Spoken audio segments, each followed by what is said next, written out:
अस्सलामुअलैकुम point today के नाजरीन, आपका भाई एक और वीडियो के साथ हाजिर खिदमत है। नाजरीन, आज के स्पेशल गेस्ट का ताल्लुक भी तहरीक इंसाफ के साथ ही है। आप ना सिर्फ तहरीक इंसाफ के फाउंडर मेंबर हैं, बल्कि आपका शुमार इमरान खान साहब के दरीना साथियों में भी होता है। आपने इमरान खान साहब का हर मोड़ पर न सिर्फ साथ दिया, बल्कि यहाँ तक के जेल भी जाना पड़ा। जी बिल्कुल, आप ठीक समझे, हम बात कर रहे हैं इनायत करीम साहब की। इस वक्त हम इनके घर के बाहर हैं और चलते हैं, इनसे गपशप करते हैं। सर सामने ही खड़े हैं इस्तकबाल के लिए हमारा। चलते हैं, सर से बात करते हैं। अस्सलाम वालेकुम सर। वालेकुम अस्सलाम। कैसे हैं सर, तबीयत कैसी है? आप सुनाइए, ठीक है, खैरियत से? सर सबसे पहला सवाल कि आपने तहरीक इंसाफ कब ज्वाइन की? तहरीक इंसाफ 1996 में ज्वाइन की थी, जब ये बनी थी। तो बहावलपुर में अल्हम्दुलिल्लाह सबसे पहला आदमी मैं था डिवीज़न पूरे में जिसने पीटीआई ज्वाइन की थी। ये 96 की बात है, अप्रैल की, मेरा ख्याल है 26 तारीख थी। सर 90s में जब आपने ज्वाइन की थी, उस वक्त ऐसा नहीं लगता था कि तहरीक इंसाफ आगे कुछ बन पाएगी या कुछ कर पाएगी? ऐसी जमात ज्वाइन ही क्यों की थी? असल में वो देखें, बात दो तीन चीज़ें होती हैं। एक चीज़ तो ये थी कि तहरीक इंसाफ ज्वाइन करने का मकसद कोई ज़ात नहीं थी, मेरा अपना फ़ायदा नहीं था। तहरीक इंसाफ इसलिए ज्वाइन की थी कि उस वक्त भी मुझे पता था कि इमरान खान ठीक है, और आज भी मुझे पता है इमरान खान ठीक है। और फिर मुझे ये भी पता था कि अगर हम इमरान खान को मजबूत कर देंगे तो पाकिस्तान को बेहतर कर देगा, इन चोरों से, इन बेईमानों से निजात दिलाएगा। तो इस नज़रिए के तहत जो है मैं पीटीआई में आया था। तो कोई ज़ाती मफाद के लिए तो मैं तब भी नहीं आया था, अब भी नहीं हूँ। उस वक्त भी नज़रिया था अपना पाकिस्तान, आज भी वही नज़रिया मुल्क। 90s के इमरान खान और अब के इमरान खान में क्या फ़र्क है? अब थोड़ा सा फ़र्क है। 90s का इमरान खान जो था वो ज़रा सख्त आदमी था, अब थोड़ा सा फ्लेक्सिबल हो गया। जबकि लोग तो कहते हैं कि अभी खान साहब ज़्यादा सख्त हो गए हैं। नहीं, इन्होंने फिर वो टाइम देखा ही नहीं ना, इसलिए इनको पता ही नहीं है कि उस टाइम खान साहब क्या थे और आज खान साहब क्या है। अच्छा, इमरान खान साहब के साथ कितनी मुलाकातें रही हैं आपकी? इमरान खान साहब के साथ शुरू में तो बहुत रहती थी, फिर जब से अब ये गवर्नमेंट में आए हैं तो फिर ज़रा मुलाकातें कम हो गई हैं। अब बस अब फिर कुछ शुरू हुई हैं दोबारा से। लेकिन वो ये था कि बीच में जब हुकूमत थी तो तब गैप कम हो गया था, क्योंकि ज़ाहिर है उनके भी अपने प्रोटोकॉल से SOPs थे। तो हम लोग भी ज़ाहिर है कोई उस हवाले से कोई ज़ाती फ़ायदा था नहीं जिसके लिए मिलना चाहते या कुछ था। तो कोई इतनी ज़्यादा नहीं, एक दो बस मुलाकातें हुई थी जब ये हुकूमत में थे, उसके बाद तो कोई भी नहीं। अब इंशाल्लाह फिर शुरू हो गई हैं, अब अल्लाह करेगा चलती रहेंगी। बहावलपुर में जब आपने पहला जलसा करवाया था तो उस वक्त खान साहब का क्या रिएक्शन था? आप जलसे की बात कर रहे हैं, मैं आपको बताऊं, अगर आप 20-25 बंदे भी इकट्ठे कर लेते थे ना तो खान साहब आपको शाबाश दे के जाते थे कि वेल डन, बहुत अच्छा काम किया आपने। और मुझे याद है कि हमने जब पहला जलसा किया तो उसमें भी कोई तादाद सैकड़ों में थी, कोई हज़ार नहीं थे, कुछ 400-500-600 बंदा होगा ज़्यादा, बहुत मुश्किल। और वो भी उस वक्त लोगों को, मुझे अभी तक याद है कि हम पकड़ के लाए थे कि यार मेहरबानी करो, आ जाओ, 10 मिनट के लिए आ जाओ, आधे घंटे के लिए आ जाओ, इमरान खान की बात तो सुन लो। तो लोग उस वक्त आने को तैयार नहीं होते थे, बड़ी मुश्किल से लाते थे लोगों को। खान साहब के साथ आपको जेल का भी मुंह देखना पड़ा, आप उनके साथ बंद भी रहे। तो सर वो क्या सीन था, वो जो आप बता रहे थे कि बंद हो गए थे जेल में और फिर जब रिलीज़ हुए तो खान साहब ने आपको कहा था कि नहीं पहले तुम निकलो? नहीं, वो मैं जेल नहीं गया उनके साथ। वो ऐसा हुआ था कि बहावलपुर में जब खान साहब आए ना, तो पहली दफ़ा जो सियासी FIR खान साहब पे और हम लोगों पे हुई वो बहावलपुर में हुई।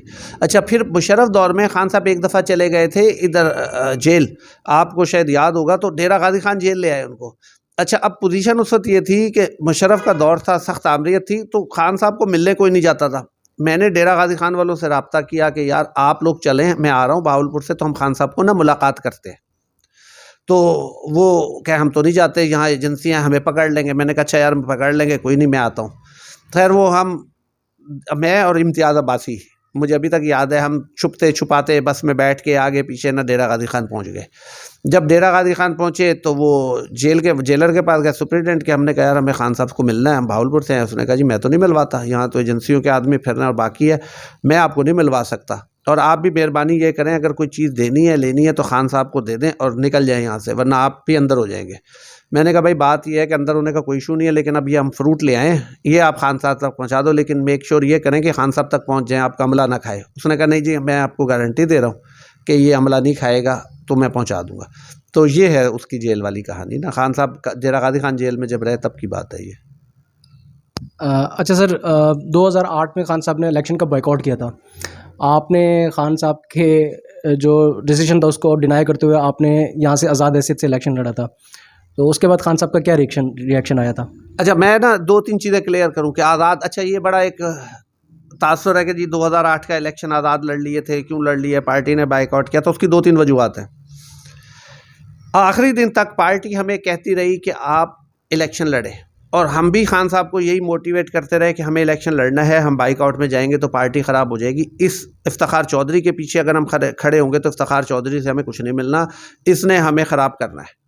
अच्छा, खान साहब ने उस वक्त कोई बात, हम 5-7 दोस्त थे जो मेन मशवरे देने वालों में से थे, उसमें खान साहब ने बात नहीं सुनी। अच्छा, अगले दिन हम टीवी पे देखते हैं कि खान साहब ने इलेक्शन के कागजात लिए और उनको ना फाड़ के आग लगा दी। तो हमें बड़ा अफसोस हुआ कि यार खान साहब ये काम नहीं करना चाहिए था, हमें कम से कम मैदान नहीं छोड़ना चाहिए था। अच्छा, हमें क्योंकि लोगों से वादे वही हो गए थे, कमिटमेंट्स हो गई थी, बात थी, तो हमने कहा चलो हम आज़ाद लड़ लेते हैं। खैर मैं वो आज़ाद इलेक्शन लड़ लिया, इलेक्शन आज़ाद लड़ा। उसके बाद क्या हुआ आपको शायद याद नहीं, टुनाइट विद जैस्मीन एक प्रोग्राम आता था टीवी पे, उसमें खान साहब ने बैठ के कहा कि यास्मीन 2008 का इंतखाब का बाइकआउट हमारी सबसे बड़ी गलती थी, हमें वो बाइकआउट नहीं करना चाहिए था। अच्छा, मैंने वो इंटरव्यू सुनने के बाद उस वक्त खान साहब के पास मेरा ईमेल था, अब तो चेंज हो गया, मैंने उस ईमेल पे ना एक ईमेल की खान साहब को, मैंने कहा खान साहब 2008 में जो मेरा मौक़िफ़ था आज आपने उसकी तायद कर दी है। जो मैं आपको कहता था कि आप ये इलेक्शन जो है वो लड़ें, आज आपने मान लिया कि मैं सही था, तो आप कम अज़ कम मेरे लिए गोल्ड मेडल का बंदोबस्त ज़रूर करें। और आपको ये जान के खुशी होगी कि वो 2011 से आज 23 आ गया, 12 साल में उस ईमेल का जवाब नहीं आया मुझे। नहीं, उसके बाद तो खान साहब ने आपको टिकट भी नहीं दी ना? नहीं, मैंने टिकट ली भी नहीं। 13 में मैंने अप्लाई भी नहीं किया, अब 18 में भी अप्लाई नहीं किया, अब ये जो 23 के इलेक्शन हो रहे हैं मैंने अप्लाई नहीं किया। देखें, मेरा मकसद पार्टी का इलेक्शन लड़ना थोड़ी है, और टिकट तो मैंने मांगी नहीं, मांगूंगा तो देंगे ना। टिकट तो मैंने 18 में भी, 13 में भी नहीं मांगी, 18 में भी नहीं मांगी, आज भी नहीं अप्लाई किया। अब देखें ये जो डॉक्यूमेंट जमा हो रहे हैं किधर है मेरा नाम। मैं कोई ज़ात के लिए थोड़ी लड़ रहा था, उस वक्त भी नहीं लड़ रहा था, आज भी नहीं लड़ रहा, मैं तो पाकिस्तान के लिए खड़ा हूँ भाई। आप ये देखें कि टिकट नहीं दिया तो तब होता ना कि जब मैं टिकट लेने जाता, अगर आप लेने ही नहीं जा रहे तो फिर आप देंगे कैसे? मैंने तो टिकट मांगा ही नहीं था, ना 13 में, ना 18 में, ना आज। अच्छा सर, 2011 का जो एक तारीखी जलसा था, उसके कोई यादगार लम्हात, क्या आप सोच रहे थे कि इतना बड़ा जलसा होगा, इतना एकदम से क्राउड का रिएक्शन आएगा खान साहब के लिए, इतना क्राउड इकट्ठा हो जाएगा, आप ज़ाहिर है इंतज़ामात में पेश होंगे वहाँ पर, तो कोई सोचा था उस वक्त कि यार इतना बड़ा एक क्राउड आ जाएगा? नहीं, 2011 का ना बड़ा वो कमाल सीन था। मैं मीनार पाकिस्तान पहुंचा, मुझे अभी तक याद है, हम स्टेज 2 पे थे, स्टेज 1 ऊपर बनाया हुआ था, स्टेज 2 नीचे था, और उस पर ना काफ़ी सारे हम लोग थे। तो अच्छा, इत्तफाक ऐसा था उस वक्त मोहित शाह बुखारी साहब भी हमारे पीटीआई में थे, तो मोहित शाह बुखारी साहब मेरे साथ थे, तो हम इकट्ठे दोनों बैठे थे, तो मुझे कहने लगे यार देख कितना आदमी आ गया है। मैंने कहा यार ये मेरी ज़िंदगी का इतना बड़ा जलसा पहली दफ़ा मैंने देखा है कि इतना आदमी हमारे खान साहब की काल पे आ गया। और आपको शायद पता नहीं कि फैसल जावेद ने पहली दफ़ा स्टेज उसी जलसे में संभाला था। ये मैं आपको आज एक नई चीज़ बता रहा हूँ, फैसल जावेद पहली दफ़ा उस स्टेज पे था और होस्ट कर रहा था उस जलसे को, ये उस वक्त की बात है। यानी कि आप समझते हैं कि 2011 का जलसा पार्टी का टेक ओवर था? नहीं, देखें बात यह है कि उस वक्त लोग बकौल लोगों के कि जी एजेंसियों ने कराया, मीनार पाकिस्तान भर दिया, वो हुआ, लेकिन जो पॉपुलैरिटी 2011 में खान साहब ने गेन की ना, यानी आप समझें कि जो जहाज़ ऊपर उड़ना शुरू हुआ तो फिर वो अल्हम्दुलिल्लाह उड़ता ही गया। उसकी वजह भी थी, देखें हम लोग समझते नहीं बारीक चीज़ों को ना, 2-3 मैं आपको बारीक चीज़ें समझाता हूँ। पाकिस्तान में बहुत सारा बच्चा, लाखों की तादाद में ऐसा है, मुझे एग्जैक्ट नहीं याद, जो हर साल 18 साल से ऊपर हो जाता है। अब जैसे ही वो बच्चा जब 18 साल का होता है, वोटर बनता है, वो समझदार होता है, उसको समझ आती है, वो पीटीआई की तरफ आ जाता है। नतीजा क्या होता है कि पीटीआई का वोटर बढ़ रहा है। आपको याद होगा खान साहब ने एक दफ़ा कहा था कि अभी मेरे वोटर सपोर्टर छोटे हैं, जैसे ही बड़े होंगे तो फिर इंशाल्लाह हम आएंगे इक़्तिदार में। तो वो अब आप देख लो 26 साल में वो जो बच्चा था, छोटा था, 4-5 साल का था, आज वो जवान हो गया, आज तो 18 साल का बहुत बंदा आ गया। तो इसलिए वो जो है कोई ऐसी चीज़ नहीं है, पीटीआई जो है वो अल्हम्दुलिल्लाह ग्रो कर रही है और करती रहेगी। 2013 के इलेक्शन के बाद आप अचानक से पार्टी से गायब हो गए, क्या वजह बनी थी? पार्टी के खिलाफ थे? नहीं, कोई गायब नहीं हुआ, कोई अंदरूनी इख्तलाफात नहीं थे। आपको मैं बताऊं 2013 के इलेक्शन के बाद भी मैं नायब सदर जनूबी पंजाब था। पार्टी से गायब नहीं होते। देखें होता ही है कि कुछ तरजीहात होती हैं इंसान की। अब सियासत क्योंकि मेरी मेन तरजीह उस वक्त नहीं थी 2013 में। 2013 में मुझे ये था कि मैंने अपने काम को, अपने मामलात को सीधा करना था।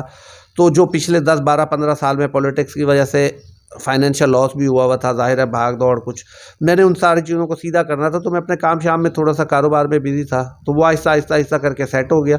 तो वो आगे पीछे ऊपर नीचे बंदा होता रहता है। सियासत में ये नहीं होता कि सारा दिन आप लाइमलाइट में रहें, टीवी के सामने या पर्दा स्क्रीन पर रहें, कोई नहीं, आगे पीछे बंदा मूव करता रहता है, वो ऐसी बात नहीं है।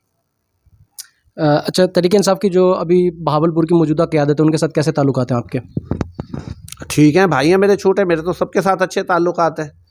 मेरे तो किसी से अल्हम्दुलिल्लाह कभी भी कोई इख्तलाफ नहीं था। देखें, ये तो ऐसे ही है कि आप एक चीज़ के बानी हैं, बनाया है, और आप ही इख्तलाफात शुरू कर दें, तो फिर वो आपकी अपनी नाअहली कह लें आप, या अपनी गफलत कह लें, जो भी है वो है। मेरा तो अल्हम्दुलिल्लाह किसी के साथ कोई ऐसा इख्तलाफ ना था, ना है, ना इंशाल्लाह कभी आइंदा होगा। अच्छा, इनमें सबसे अच्छी बात मैं आपको और भी बताऊँ, ये छोटे हैं मेरे से, तो मुझे बड़े भाइयों की तरह भी ट्रीट करते हैं। मैं इनको बाज़ दफ़ा भरी मीटिंग्स में भी डांट देता हूँ, कह देता हूँ, लेकिन ये आगे बोलते नहीं। ये इनमें एक अच्छी खूबी है अल्हम्दुलिल्लाह। मैं इनको इसलिए भी अप्रिशिएट करता हूँ कि ये मेरा रिगार्ड करते हैं, मैं इनसे प्यार और इज़्ज़त इनकी मैं भी करता हूँ। पार्टी टिकट के लिए दोबारा अप्लाई क्यों नहीं किया? अभी आपने कहा था कि बस मैंने अप्लाई ही नहीं किया, तो क्या वो जो 2008 में खान साहब ने किया है, तो उसका गुस्सा था आपको? नहीं, गुस्सा देखो, सियासत में गुस्सा नहीं होता। सियासत में अगर आप गुस्सा कर लेंगे तो फिर आप सियासत नहीं करें। वो गुस्सा कोई नहीं था। देखो, मैंने पहले आपको कहा है ना कि मेरा मकसद कुछ ज़ाती फ़ायदा लेना नहीं था। ज़ाती फ़ायदा लेना हो तो मैं पीटीआई में क्यों आता 96 में? मैं किसी और जमात में चला जाता, कहीं से और फ़ायदे ले लेता। तो बात यह है कि पीटीआई में आने का मकसद था सिर्फ पाकिस्तान की फलाह व बहबूद। अच्छा, मैं आपको बताऊं, इलेक्शन लड़ना मेरा मकसद नहीं है। इलेक्शन कोई भी लड़ ले, लेकिन आपका नुमाइंदा जो है वो ऐसा होना चाहिए कि जो पार्टी को सही तरह रिप्रेजेंट कर रहा हो, पता लगे कि यार पीटीआई ने अगर इसको टिकट दिया है या इसको दिया, तो ये पीटीआई का सही हकीकी नुमाइंदा है। बाकी मुझे कोई नहीं होता। हाँ, देखें, अब जैसे मौजूदा इलेक्शन है, अब मुझे पता है असगर साहब और समी साहब दोनों ठीक हैं कैंडिडेट्स। मैं अब बिला वजह टिकट अप्लाई करके इनके लिए भी परेशानी डालूँ, अपने लिए भी डालूँ, दोस्तों को नाराज़ करूँ, पीटीआई की ग्रुपबंदी करूँ, मेरा नहीं ख्याल कि कोई ऐसी मुनासिब। हाँ, कहीं पे अगर मैं देखूंगा कि कैंडिडेट की सिलेक्शन में कोई गलती है, कोई ऐसा कैंडिडेट ला रहे हैं कि जो पार्टी मफादात से मुतासदीम है, पार्टी मफादात के ख़िलाफ़ है, या किसी और जमात से ताल्लुक़ है, या कुछ और है, या पार्टी को नुकसान हो सकता है, फिर हो सकता है कि मैं इंटरवीन करूँ, आ जाऊँ कि नहीं भाई फिर मैं लड़ूंगा। लेकिन जहाँ मैं देख रहा हूँ कि पार्टी के लिए ठीक है बंदे, तो मुझे क्या ज़रूरत है बीच में जाके मैं सबको तंग करूँ। एक अच्छा काम हो रहा है, सही हो रहा है, उसको तंग किया जाए। जो मौजूदा सुप्रीम कोर्ट का वर्डिक्ट आया, उसके बारे में आपकी क्या राय है? देखें, वो सुप्रीम कोर्ट का वर्डिक्ट तो वही है जो होना चाहिए था। सुप्रीम कोर्ट आइन से बाहर तो जा ही नहीं सकती। आइन में क्लियर लिखा हुआ है कि 90 दिन में इंतखाब होने चाहिए, तो उसी के मुताबिक सुप्रीम कोर्ट ने फैसला किया है। उसमें कोई नई चीज़ तो मेरा नहीं ख्याल के है। अभी आप लोगों ने इलेक्शंस की तैयारियां स्टार्ट कर दी हैं, या फिर अभी हालात को मज़ीद देख रहे हैं कि जी वो 10 अप्रैल तक फंड जारी होते हैं या नहीं होते, फिर उसके बाद हम चलेंगे? नहीं, बात ये, हमारे तो कैंडिडेट फुर्तीले हैं माशाल्लाह। आप देखें, असगर को देख लेना। असगर तो पिछले 5 साल से हालत इलेक्शन में है बेचारा। जैसे लोग हालत जंग में होते हैं, वो तो कोई फौतगी, कोई मीटिंग, कोई आना जाना, ये वो मिस ही नहीं कर रहा। समी साहब को देख लें, वो भी अपनी रूटीन में लगे हुए हैं। हमारी तो भाई तैयारी 5 साल से चल रही है। इलेक्शन हुकूमत में होते हुए भी तैयारी थी, ना होते हुए भी। कल इलेक्शन करा दें, हमारे कैंडिडेट ठीक हैं, काफ़ी हैं अल्हम्दुलिल्लाह इनके लिए। आगे मज़ीद जो है आप अपने कारोबार पे ही तवज्जो मरकूज़ रखना चाह रहे हैं, या फिर आप सोच रहे हैं कि मैं आगे सियासत में कोई एक्टिव रोल अदा कर सकता हूँ? नहीं, देखें, जहाँ मेरी ज़रूरत होगी वहाँ अदा ज़रूर करूँगा। जहाँ नहीं है तो गैर ज़रूरी रोल अदा करने के मैं कायल नहीं हूँ कि गैर ज़रूरी बीच में इंटरफेरेंस करें, बीच में पंगे करें, नहीं, क्या ज़रूरत है। हाँ, जहाँ ज़रूरत महसूस करूँगा कि कहीं कोई है, तो फिर इंशाल्लाह देख लेंगे इसको। चलें, ठीक है sir, thank you. Thank you very much.